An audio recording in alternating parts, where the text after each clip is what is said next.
तेलिया तुम्हारी जगह कब्रिस्तान में, इस तरह की देश में नारे लगे। महोदय, क्या इस देश का कोई ओबीसी दलित का बेटा ये नारा लगाया?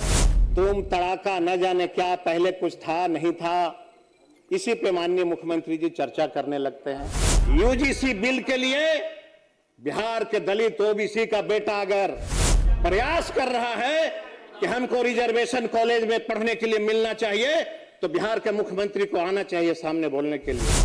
सड़क पे नारा लगाते हैं नरेंद्र मोदी के खिलाफ और सदन में भाषण देते हैं नरेंद्र मोदी के पक्ष में। इनको दो चेहरा, ये कहां से चलेगा महोदय?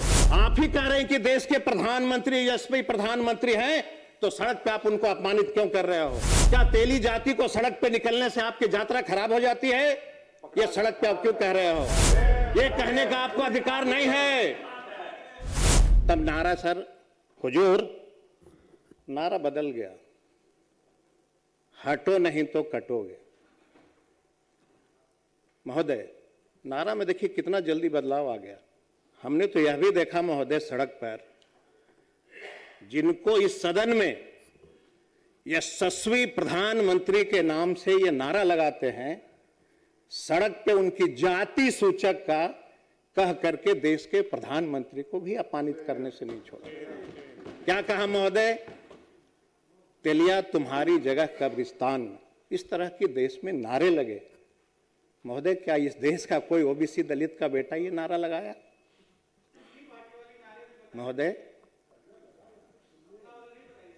महोदय, मैं ये कहना चाहता हूं, हम चाहते हैं कि गांव में शिक्षा अनिवार्य होना चाहिए। इसके लिए अगर सरकार प्रखंड में कॉलेज का निर्माण करना चाहती है, उसके पहले हर टोलों में प्राइमरी स्कूल का निर्माण करना अति आवश्यक है, क्योंकि बिहार की आधी आबादी दलित ओबीसी के बच्चे जो है एजुकेशन प्राप्त नहीं कर रहे। महोदय, मैं आपके माध्यम से जानना चाहता हूं कि अगर बिहार में शिक्षा विभाग अगर इतनी सशक्त है, तो इस देश का बिहार का एग्रीकल्चर कॉलेज, बिहार का पशुपालन कॉलेज, बिहार का फिशरी कॉलेज, जितने कॉलेज हैं, मगध यूनिवर्सिटी हो, दरभंगा यूनिवर्सिटी हो, महोदय, क्या बिहार में वैसे बच्चे नहीं हैं जो किसी कॉलेज के, किसी यूनिवर्सिटी का वाइस चांसलर नहीं हो सकते? महोदय, एग्रीकल्चर कॉलेज यूपी का vice chancellor, fishery college UP का वाइस चांसलर, महोदय पशुपालन कॉलेज यूपी का वाइस चांसलर। आप इतना खर्च कर रहे हैं महोदय, तो मुझे लगता है कि बिहार में ये दोहरी नीति सरकार के द्वारा लगातार अपनाई जा रही है। महोदय सभापति महोदय, उपाध्यक्ष महोदय, लगातार महोदय बिहार में शिक्षा स्तर गिरता जा रहा है।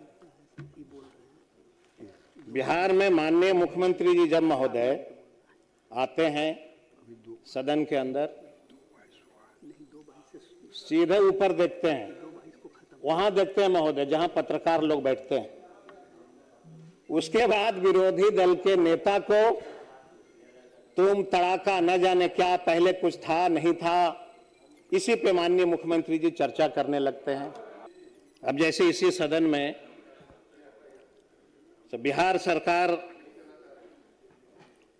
लगातार, मैं बिहार के किसी माननीय मंत्री को जो बिहार में लगातार पूरे एक एक जिला में दलित का बेटा, ओबीसी का बेटा सड़क पे आंदोलन कर रहा है, पुलिस की लाठियां खा रहा है, वो अपने अधिकार के लिए।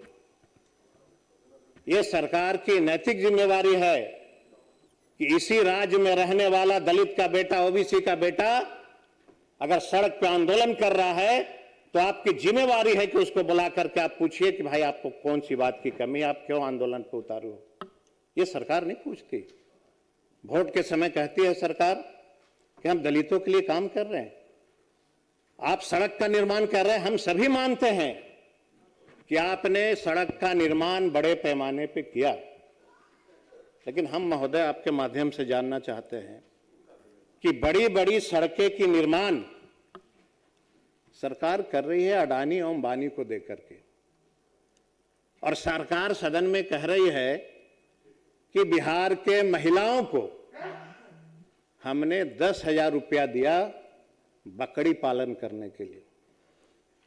1-1 हजार, 2-2 हजार, 5-5 हजार करोड़ रुपए का अडानी और अंबानी अगर बिहार में काम कर सकता है, तो क्या बिहार की महिलाएं 10,000 रुपया लेकर के सिर्फ बकरी ही चरा सकती है क्या? आप बिहार की तमाम महिलाओं को अपमानित कर रहे हैं, ये कह करके कि आप 10,000 रुपया मैंने आपको दिया है व्यापार करने के लिए। आपने बकरी खरीदा कि नहीं? आपने मुर्गी खरीदा कि नहीं? आपने सुअर खरीदा कि नहीं? महोदय, मैं बिहार में इसलिए नहीं जन्मा हूं कि सरकार मुझे 10,000 रुपया बकरी चराने के लिए देगी और अडानी और अंबानी 5-5 हजार रुपए का बिहार में काम करेगा। हम इसलिए नहीं जन्मे हैं महोदय, हम अधिकार के लिए लड़ रहे हैं। सरकार को यह जिम्मेवारी बनती थी कि अगर बिहार का नाई जाति का बेटा कलकत्ता और बॉम्बे में जाकर के काम कर सकता है, तो आप उनको चौराहे पे सैलून खोलने के लिए 5 से 10 लाख रुपया दो। लोहार का बेटा चौराहे पे वेल्डिंग खोलने के लिए उनको 10 से 15 लाख रुपया दो। ये अगर आप किए होते तो बिहार की तरक्की न जाने बहुत दे रहे हैं भाई। नारा भी प्रधान महोदय ये बोल रहे हैं, आप महोदय सड़क पे देखिए कितने चतुर हैं महोदय। दरभंगा से आए हैं, सड़क पे नारा लगाते हैं नरेंद्र मोदी के खिलाफ और सदन में भाषण देते हैं नरेंद्र मोदी के पक्ष में। इनको दो चेहरा, ये कहां से चलेगा महोदय? दौड़ी चेहरा। ये हमें कह रहे हैं कि काम कर रहे हैं, आप ही कह रहे हैं कि देश के प्रधानमंत्री, यशस्वी प्रधानमंत्री हैं, तो सड़क पे आप उनको अपमानित क्यों कर रहे हो? क्या तेली जाति को सड़क पे निकलने से आपकी यात्रा खराब हो जाती है? ये सड़क पे आप क्यों कह रहे हो? ये कहने का आपको अधिकार नहीं है। यूजीसी बिल के लिए बिहार के दलित ओबीसी का बेटा अगर प्रयास कर रहा है कि हमको रिजर्वेशन कॉलेज में पढ़ने के लिए मिलना चाहिए, तो बिहार के मुख्यमंत्री को आना चाहिए सामने बोलने के लिए। आप बिहार में दे दो। कहा कि जातीय जनगणना हुई महोदय बिहार में, सरकार ने क्या कहा? जल्दी से 65% आरक्षण दे दो, और नहीं तो यह भाजपा वाले लोग न्यायालय चले जाएंगे। जब मेरी सरकार थी, माननीय मुख्यमंत्री जी ने कहा महोदय कि रिजर्वेशन लाओ और जल्दी से लागू करो, नहीं तो कुछ लोग न्यायालय चले जाएंगे। ये मुख्यमंत्री जी को कैसे पता था महोदय कि न्यायालय चले जाएंगे? इसका मतलब यह है कि आप बिहार में लोगों को ठगने के लिए 65% का रिजर्वेशन लाते हो और आपको पता होता है कि ये लोग न्यायालय जाएंगे, इनको इसका फायदा नहीं मिलेगा। भारत सरकार ने भी वही किया महोदय। हमारे बच्चों के लिए बिल लाया, उनको पता था कि ये बिल पास होने वाला नहीं है, मैसेज दे दो, मामला न्यायालय में जाएगा तो ये ठंडा पड़ जाएगा। ये कहावत से इन लोग चलते हैं महोदय। धीरे से पीछे से हमारे लोजपा के प्रदेश अध्यक्ष इशारा करते हैं, बोलना इनको था यूजीसी पे, दलित के नेता हैं देश के, ये नहीं बोलेंगे, हमसे बुलवा रहे हैं।